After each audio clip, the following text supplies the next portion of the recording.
Hey Meeple people, how's it going?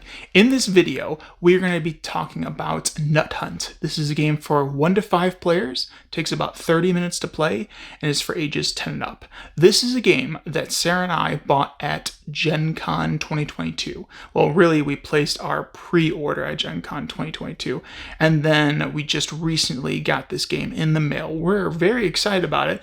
The spiel was very enticing, very appealing, and the person at the booth did a great job and got us to pre-order. So Nut Hunt is a game that you're trying to get the most points. Whoever has the most points at the end of the game is the winner. You're trying to build nests, create routes to certain points on the board to go ahead and claim these route cards that you'll have. That'll give you varying points, and you'll even get bonuses for how far the route is. So I can explain a little bit more on the board. So let's go to the table. So this is a setup for 2 players, and look at that nice artwork. Fortunately, the fox never actually eats the squirrels. They're always just kind of scattered. So at the beginning of the game, each player will have their player supply of squirrels and nests, that's the word I'm looking for, and you will draw 3 route cards. These route cards, you'll pick 2 to keep and 1 to discard, 2 back to the deck, and then you are ready to go. Now, one more thing. Each player will go ahead and take, it'll end up being 2 of these squirrels onto the board in this game. I think it's like you gotta place 1 on the edge, but it has to be one of the green edged hexagonic tiles. And so as a first player, you'll put 1 out, then the other player will put 1 out. It has to be an unoccupied edge space. And then it'll be like a snake draft where then that player that would last will go, and then the first player will also then place their last squirrel out, and then you'll be ready to go. So the first thing that happens on a turn is someone will roll the dice over here, and then the fox that's placed off in the center at first will go ahead in one of these directions, whichever number is rolled. Now, if there are squirrels in that location, they will be scattered in player order. Each player will move all their squirrels to any adjacent hexagonic tile. There are a few tiles that they won't be able to go to, the frog pond, because that's water and squirrels don't swim that well. That's the only one. Or the tile that the fox is leaving.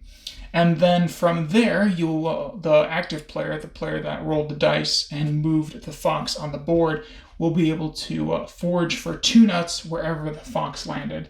So if the fox was to move over here into the mouse meadow, that player would be able to forage whatever is on the bottom left hand side of the tile, and that would be acorns at that specific tile. So they would get 2 acorns. Some other places on the board, other hexagonic tiles have choices, or they'll have wild areas, so you can have different areas to pick, or different kind of nuts to pick from. You will be using those nuts on your turn to go ahead and recruit these squirrels. So once you go ahead, roll your dice to move the fox, scatter any of your squirrels, you'll then get and then forage 2 nuts from wherever the fox landed. And then you'll have an optional action. You could end your turn right there, or you could keep going to where you could recruit a squirrel. You could hassle the fox. You would need one of your squirrels on one of the adjacent spaces. And what will happen is the fox will come to that space, and then the space that you're at, you'll scatter, and then you'll be able to get a nut of that, 1 nut of that location, whatever that location offers. And so then that is one of the actions, is recruit a squirrel, hassle the fox, or get another objective card, or I like to call them routes. so you can get more points at the end of the game. If you've already kind of handled your previous routes, you can always get more. You will draw 2 of those routes, and then you'll go ahead and put one back and keep the other one. So hopefully you can do it before the game ends. And the game ends when one player has placed out 4 of their nests. And how nests work is if at any time one of the locations has 3 of your squirrels, you'll go ahead, take the squirrels off the board, and place out your nest. So sometimes you want the fox to go ahead and scatter your squirrels so they can put them out. And the way you'll be using the nuts in the game is when those optional actions is to recruit a squirrel. You don't have to have any kind of squirrels out there already or adjacent, or there can be other player squirrels. It just can't be a fox. And there's certain locations where you can't recruit at, but you can go ahead and pay the cost of certain types of nut. In the bottom right-hand corner, it'll be like, I need 1 pecan and 1 walnut. You can pay that, and then you can go ahead and place it, if you have it, place it out on the board. That's, like I said, one of the optional actions. Free action you can do at any time is if you have 3 of the same, you can go ahead and turn in 3 to get any other nut. So you can go ahead and maybe save that for later to recruit somewhere else on the board where you're not kind of able to go ahead and get those certain nuts, because you forage basically wherever the fox kind of lands, and then you'll be able to get whatever nuts. So if you roll and you're kind of getting the same thing, then you kind of have to wait until you can go ahead and throw 3 out and get something new. But those are the actions that you have in your turn. You have the mandatory action of rolling out and moving the fox to wherever the die tells it to. And then you can go ahead and forage for 2 nuts at that location where that fox lands. And then you have one of the 3 optional actions, whether it's recruit a squirrel somewhere on the board, you pay the cost for that, place your squirrel out there. Or you go ahead and hassle the fox. You say, hey, fox, I'm going to throw one of my nuts at you.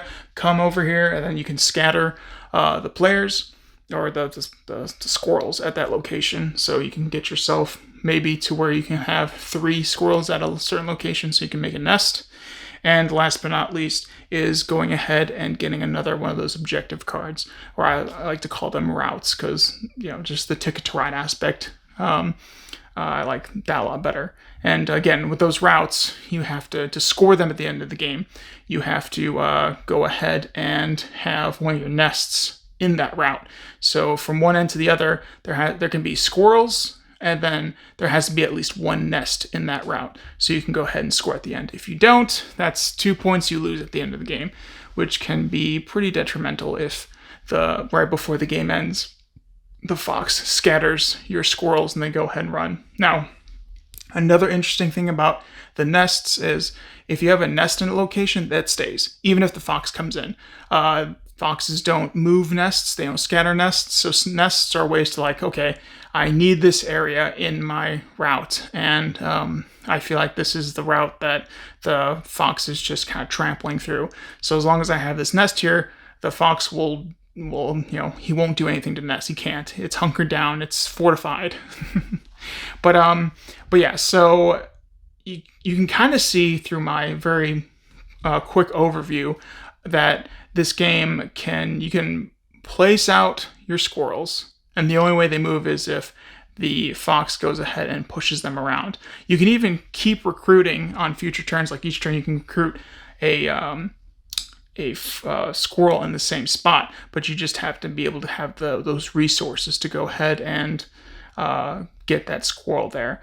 So we played our game, and the fox didn't move around that much. It kept moving kind of like in a circular fashion where it was like, okay, it's in the same spot. I'm getting kind of the same nuts all the time, and I want to be able to, my route cards require me to go into different spaces or different areas of the board, and the foxes gave me those certain nuts, so I can pay to recruit. So I had to keep doing the 3, and we kept rolling, and it was just something that kept coming up. The fox didn't move that much but we didn't hassle the fox too much. We didn't make him come and move over to other ones. And that's another way you can kind of mitigate of what you forage. When you hassle the fox, he comes to where you are, the squirrels scatter, and then you can get one nut of that wherever that hexagon says you can have.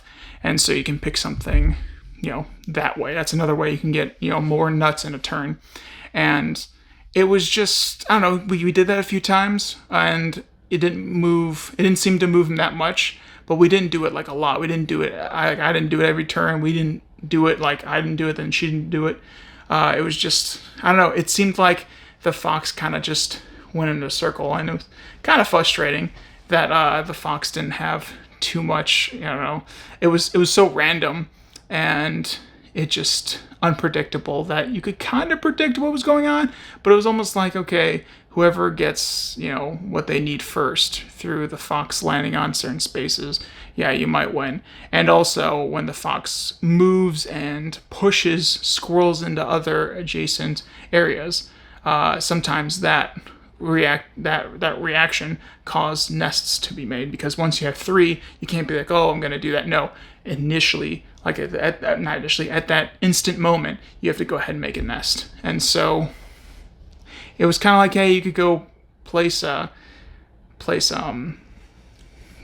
guys strategically and hope the fox would come, but I don't know, that just seemed kind of frustrating, because that was kind of like our biggest gripe about it, is the fox just didn't move out of its one area. And it's random. It's based on probability. So like, okay, well, you roll the dice.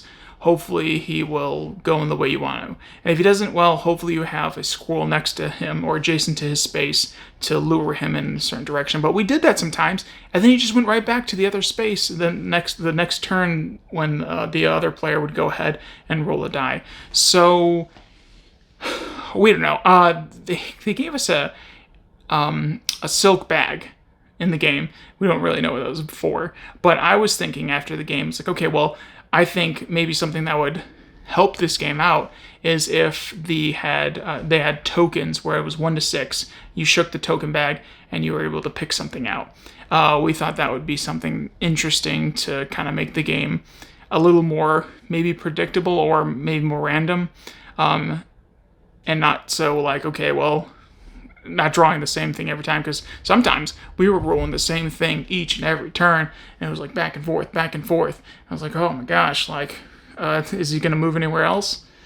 But another thing that we thought of home ruling is if we got some tokens that had 1 to 6, we grabbed it from another game, and then we put it in the bag and we shuffled it, we could, go ahead and draw those tokens out and maybe give like a 3 max. You can have 3 tokens out of the bag, and then after the third one, they have to all go back in the bag for the next player. That was something that we just thought might have gotten a little bit more predictable, or he might have been able to kind of scoot the fox into a certain direction. But I don't know.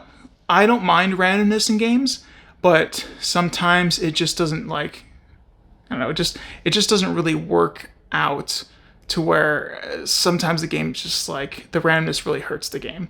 So it was a little frustrating, because like at one point the fox moved, he pushed a bunch of the squirrels into my a space that I was able to put my squirrels and make the final nest. Like I said before, you need 4 nests on the board to immediately end the game. If turn just started and the 4th nest was made due to the result of the fox scattering squirrels, then that's it. The game's over. The person doesn't even finish their turn. The game is just over. And the points in our 2-player game was pretty skewed.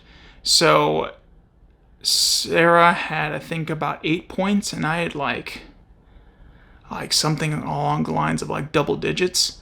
And we didn't, we knew we won, so I didn't want to like go ahead and count it all up and just be like, ooh. But it just didn't seem like the randomness was working in my favor, and I know it's random, but it just also, like I told you, you roll and it goes into a certain area. it seemed like it was rolling the same few number, where it was like kind of like scrubbing one area. Like, okay, well, you were just, it's going circular. So I would love for the Fox to move down more, but yeah, just a little gripe about the game. But we want to play it again.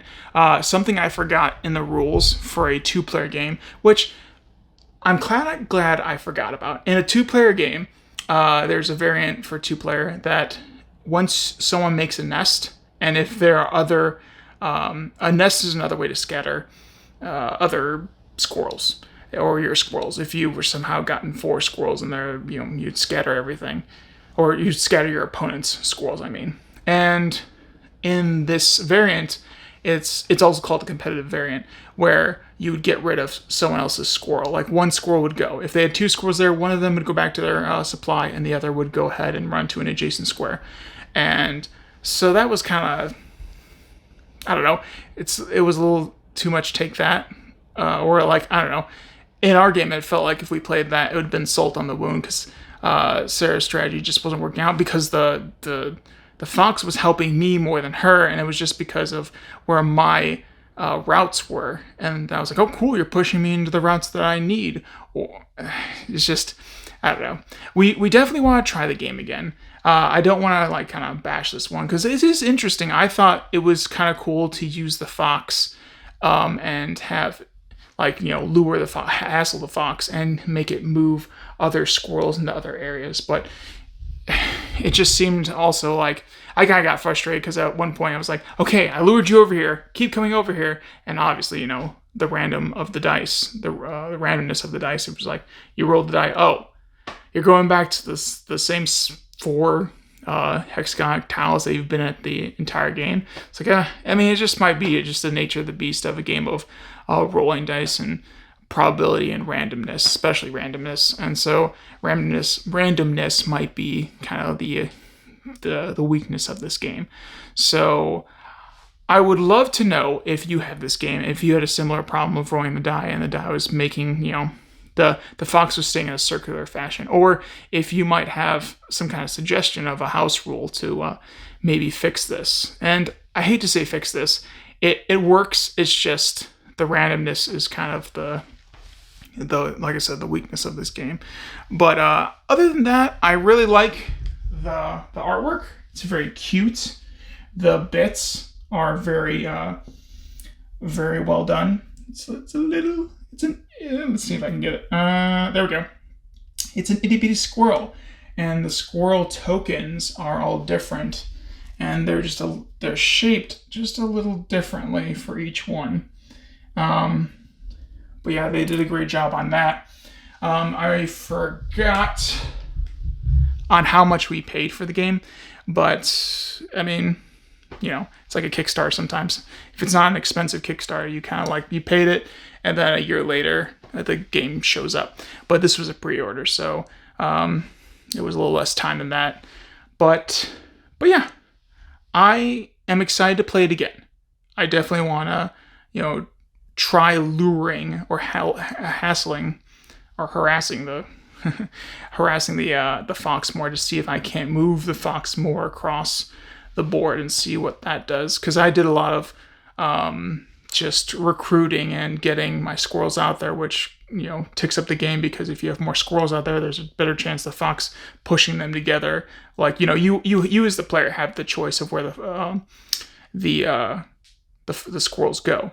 But yeah, just having more out there kind of made it a little bit of a faster game, and seeing if I couldn't just get the fox in a certain area where maybe I could set some strategy up later. But yeah, so I hope you guys enjoyed this video. I hope you guys enjoyed my blabbering on about Nut Hunt from Pine Island Games. I hope you go ahead. I'm going to leave a link in the description of this video for the specific game, hopefully on BGG or their website. And so you can kind of learn a little bit more about it from other creators or the company itself. And if you're interested, get a copy. See how you like it. If you're not, if what I've told you so far about the game is a no-go, then oh well, I saved you some money. So yeah, I'll see you guys later. and I hope you're playing as many games as possible and enjoying yourselves while doing it.